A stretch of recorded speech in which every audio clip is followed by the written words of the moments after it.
Here's to the crazy ones, the misfits, the rebels, the troublemakers, the round pegs and the square holes, the ones who see things differently. They're not fond of rules, and they have no respect for the status quo. You can quote them, disagree with them, glorify or vilify them. In fact, one of the only things you can't do is ignore them, because they change things. They push the human race forward. And while some may see them as the crazy ones, we see genius. Because the people who are crazy enough to think that they can change the world are the ones who do. Who would have known that in 1997, when Steve Jobs and Apple came out with the Think Differently commercial, that they were talking about me? I was only 7. In fact, I believe that they were talking about all of us. You see, I believe that deep down inside, all of us want to change the world. Some of us are just afraid to say it out loud. As some of you may have already noticed, as I walked up here, I walk a little different, and I don't look exactly normal.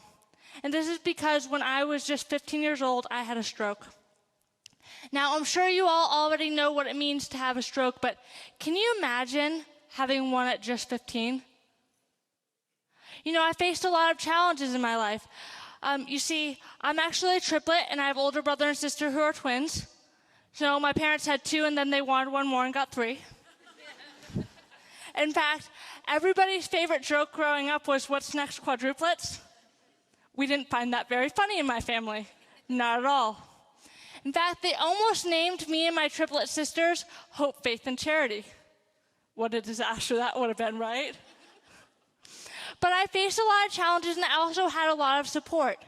And this was really good, because what I haven't told you yet is not only did I have a stroke when I was 15, but when I was 5, I was diagnosed with a brain tumor. And I almost died. I underwent surgery and radiation treatment, and then my life started to get back to normal. In the next 10 years, I excelled in athletics. By the time I was 13, I was ranked 3rd in the world and 2nd in the nation for girls wakeboarding. Then in high school, I became a varsity lightweight cheerleader. I'm totally kidding. Can you imagine? It wouldn't work out very well, would it? But seriously, I actually did not become a cheerleader. We all know that wouldn't work. I became a varsity lightweight rower. And it was around the time that my team won the state champion rowing competition for the state of Florida that I found out that my brain tumor had come back, after being gone for 10 years. And while I thought that I would just go and have surgery and that would finally be the end of it, this ended up not being the case. Sometime during or after surgery, I suffered from a complete right-sided stroke. I woke up to find the entire right side of my body completely paralyzed. I was just 15 years old. And it was at this point in life, and I believe that it's a point that we all face at different ages, where we have to decide if we're going to give up or keep fighting, that I had to make the most important decision in my entire life. And the decision that I had to make was I going to allow myself to sit in a hospital bed and in a wheelchair for the rest of my life, or was I going to fight back and relearn to use the right side of my body? And that is the decision that I chose. So while I started in a wheelchair and spent what seemed like forever in that wheelchair, months and months and months in a wheelchair, very slowly I moved to a walker, and then to a cane, and now it's been 9 years and I can walk on my own.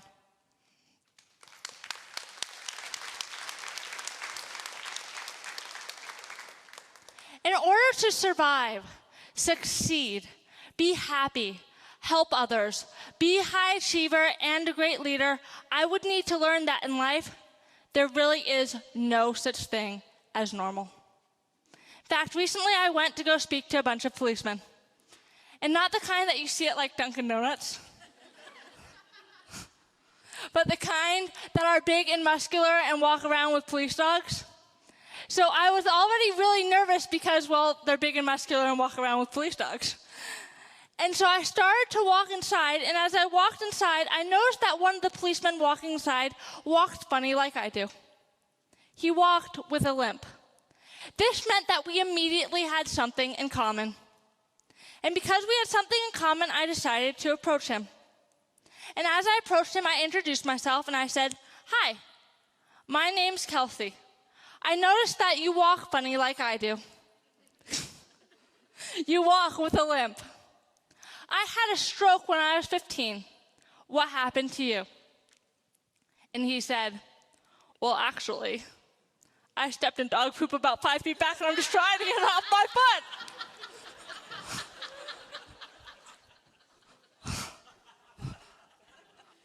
Boy, did I feel different.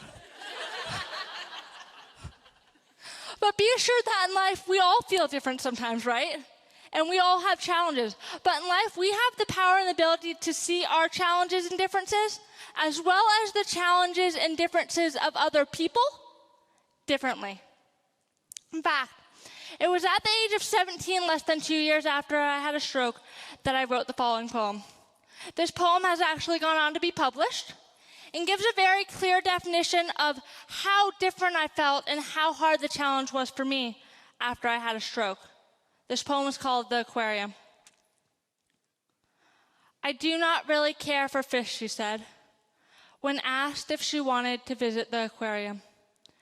"Being paralyzed is like being a member of another species." She was just like those fish, stuck in a place where she did not belong. How scary it was to be trapped in an aquarium. Her fingers no longer moved. Her hand could no longer write. Her wrist could no longer go up and down. In fact, she no longer had a hand. And her arm was now a fin. Her paralyzed arm, just like a fin, the kind that has been hit by a boat. How scary it was to be trapped. Everything taken away from her, just like the fish in the aquarium. Her legs were like flippers, she only truly had one. And while she may have been able to swim, she could not walk, she could not run, just like the fish in the aquarium. Where do you want to go today? What do you want to do? But choosing to stay in one place was the only true freedom she knew. But it's the largest aquarium in the world. No, she did not want to go look at creatures in their unnatural environments as long as she was living in one of her own. At the age of 15, when I woke up to find the right side of my body completely paralyzed, and even at the age of 17, and for many years after that, I couldn't have felt more different. It was the hardest challenge I've ever faced in my entire life. What I want you all to know, what I want you all to understand from this poem is that when you're going through a struggle, or you feel odd, or you feel like a fish out of water, just keep swimming. Sometimes in life when we're struggling and we don't know what to do, we just have to keep swimming. Hashtag just keep swimming. In fact, it was at the age of 15, less than 3 months after I had a stroke, that I went back to school. And I went back to school still in a wheelchair. You know what happened, guys? I immediately lost all of my friends. You see, I was different and they didn't know how to treat me. It seems as though in high school and middle school, and even as we go on into the business world, that if we don't fit in, we stand out. And boy, did I stand out.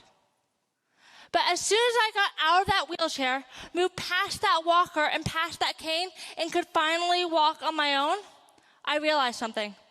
If I wear sweatshirts or jackets like this and I stick my hand into my pocket, it was almost as if no one seemed to notice or care that I was different.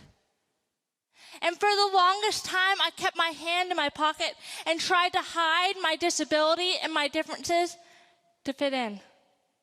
What I was really doing is I was trying to hide my differences and my challenges so that other people would like me, so that they would think that I was normal.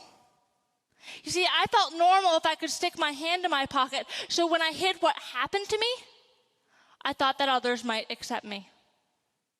Have you ever felt like that? See, I was trying so hard to be normal that I would stick my hand in my pocket and try to hide my disability and my differences to try to be normal. I would wear sweatshirts and jackets that covered my arms and my hands to try to be normal. In fact, I would carry books with just my left hand and hide my right hand to try to be normal. You know what I realized over time? There's no such thing as normal. Normal is just another word for average. In fact, you know what normal is? Normal is just a setting on a dryer. And it was once I stopped trying so hard to be normal and literally took my hand out of my pocket, that my life changed forever. That I began to love who I was before I had a stroke and who I am now, even though I'm different. And that I realized that we're all different and there's no such thing as normal. What about all of you? What are you hiding in your pocket so that other people can't see what's really going on with you? So that they think you're normal. Do you want to use it as a strength or hide it as a weakness? You see, the first most important step in accomplishing our goals in life is to look past our losses and our challenges to the talents and abilities that still remain. After all, how many young stroke patients does it take to screw in a light bulb? Just one. Haven't you all been paying attention? I can totally do it myself.